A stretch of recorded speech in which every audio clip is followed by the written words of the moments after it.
Ашыктык. Сүйүү бул бир нерсеге көңүл түшүү. Эгер бул сезим күчөсү анда ал ашыктык деп аталат. Пенде ашык болгон кишисинен эч нерсесин аябайт. Зулайканы карабайсыңарбы? Ал сүйүүсү үчүн мал мүлкүнөн да, сулуулугунан да, мартыбасынан да ажыроого ыраазы болгон. Анын 70 төөгө жүк боло турган алтын күмүш жасалгалары бар эле.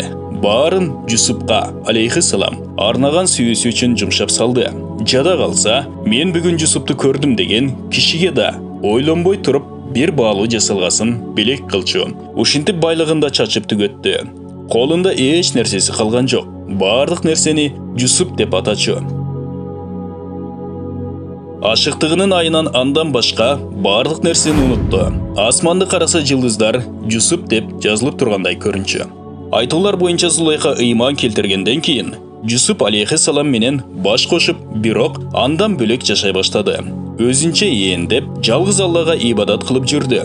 Жусуп алейхиссалам күндүз жаталы десе, кечкиге жылдырчу, кечинде жаталы десе, күндүзгө жылдырчу. Ал Жусуп, мен сени Алланы тааны электе сүйчүмүн. Аны тааныгандан кийин андан башканын сүйүүсүнө орун калбай калды. Мен анын сүйүүсүнүн ордуна башка нерсе каалабайм дечү. Бул абал Жусуп алейхиссалам ага Алла Таала сенден 2 бала насип этерин жана аларды пайгамбар кыларын айтты дегенге чейин уланды. Зулайка, эгер Алла Таала сага ушундай буйруса жана мени буга ортомчу кылса, анда Алла Тааланын буйругуна баш ийиш керек деп кошулууга макул болду.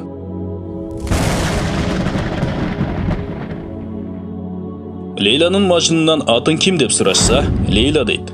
Дагы бир күнү Мажнунга Лейла өлдү десе, жок, ал менин жүрөгүмдө, ал өлбөйт, себеби мен Лейланын деп айтат. Бир күнү Мажнун Лейланын үйүнүн жанында туруп, көктү карай берди. Аны көргөндөр, эй Мажнун, асманды карабай, Лейланын үйүн карасаң боло, балким аны ошол жерден көрүп каларсың деп айтышты. Анда ал, мен Лейланын үйүнө шооласы түшкөн жылдызды көрсөм да ыраазымын деп жооп кайтарды. Айтууларга караганда Халач Мансурду 15 күн абакка камашты. Имам Шибли ага келип, Мансур, ашыктык деген эмне деп сурады. Мансур, бүгүн эмес эртең сура деди. Эртеси күнү аны абактан чыгарып, дардын жанына алып келишти. Ошол учурда имам Шиблини көрүп, Шибли, ашыктыктын башы күйүп жануу, аягы өлүм деди. Чыныгы сүйүүнүн 3 өзгөчөлүгү бар. Биринчи, сүйгөнүнүн сөздөрүн башка бардык сөздөрдөн артык көрүү. Экинчи, сүйгөнү менен бирге болууну башкалар менен бирге болуудан артык көрүү. Үчүнчү, сүйгөнүнүн ыраазылыгын башкалардын ыраазылыгынан артык көрүү.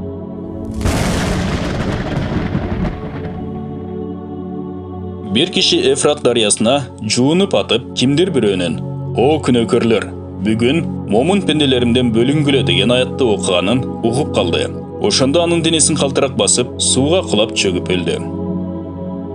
Жунайд Багдади тасаввуф бул напсинин каалоолорун таштоо деген.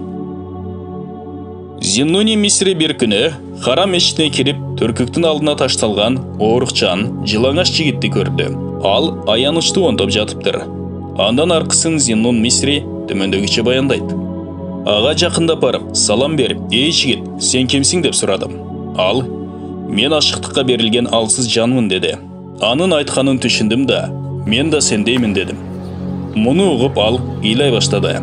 Мен да кармана албай ыйладым. «Жигит, сен да ыйлап жатасыңбы?» деп сурады. «Ооба, мен да сендеймин» дедим. Ал баягыдан да каттуураак бузулуп ыйлап кирди. Бир маалда каттуу кыйкырып алып жан берди. Кийимим менен үстүн жаап коюп, кепин сатып алганы жөнөдүм. Кайра келгенимде аны жаткан ордунан таба алган жокмун. Субханаллах дедим таңдана. Ошол учурда кайыптан, «Эй Зиннун, бул таң калыштуу пендени бул дүйнөдөн шайтан издеп таба албады. Малик тозок периштеси издеп көрө албады. Ридван, бейиш периштеси бейиштен издеди, тапкан жок» деген үн угулду. Мен ал кайда деп сурадым. Дагы кайыптан, жараткандын жанында ага сүйүүсү көп ибадат кылып, тоба кылууга шашылганынан эле деген жооп келди. Бир алымдан ашык деген ким деп сураганда, ал эл менен аз жолугуп, көбүнчө ээн жерлерде болгон, ар дайым ойлуу жүрүп, көп сүйлөбөгөн, Қараса көрбөгөн, чакырсаң укпаган, сүйлөсө түшүнүксүз сүйлөгөн, башына бир бале келсе кайгырбаган, курсагы ачканын сезбеген, бирөө сөксө таасирленбеген, Алладан башка эч кимден коркпогон киши. Ал ээн калганда да Алланы ойлойт. Аны менен байланышта болот. Дүйнөнү сүйгөндөр менен дүйнө тууралуу талашып тартышпайт деп жооп берди.